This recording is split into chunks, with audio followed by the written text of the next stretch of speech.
দেশের বাজারে আবারও বেড়েছে স্বর্ণের দাম।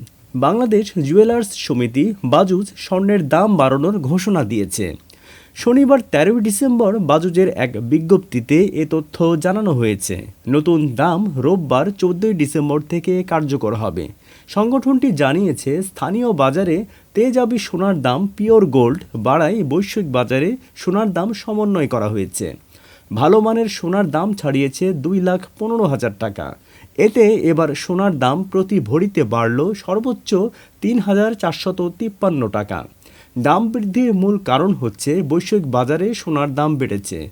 আন্তর্জাতিক বাজারে প্রতি আউন্স সোনার দাম ছাড়িয়েছে $৪,৩০০। নতুন দাম অনুযায়ী সবচেয়ে ভালো মানের বা ২২ ক্যারেটের এক ভরি সোনার দাম ২,১৫,৫৯৭ টাকা। ২১ ক্যারেটের প্রতি ভরি ২,০৫,৮০০ টাকা।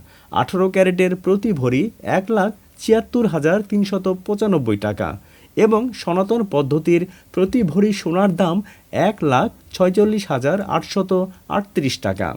সোনার দামের সঙ্গে রূপারও দাম বেড়েছে। ২২ ক্যারেটের এক ভরি রূপার দাম ৪,৫৭২ টাকা। এছাড়া ২১ ক্যারেটের প্রতি ভরি রূপা ৪,৩৬২ টাকা। ১৮ ক্যারেটের প্রতি ভরি ৩,৭৩২ টাকা এবং সনাতন পদ্ধতির প্রতি ভরি রূপার দাম ২,৮০০ টাকা।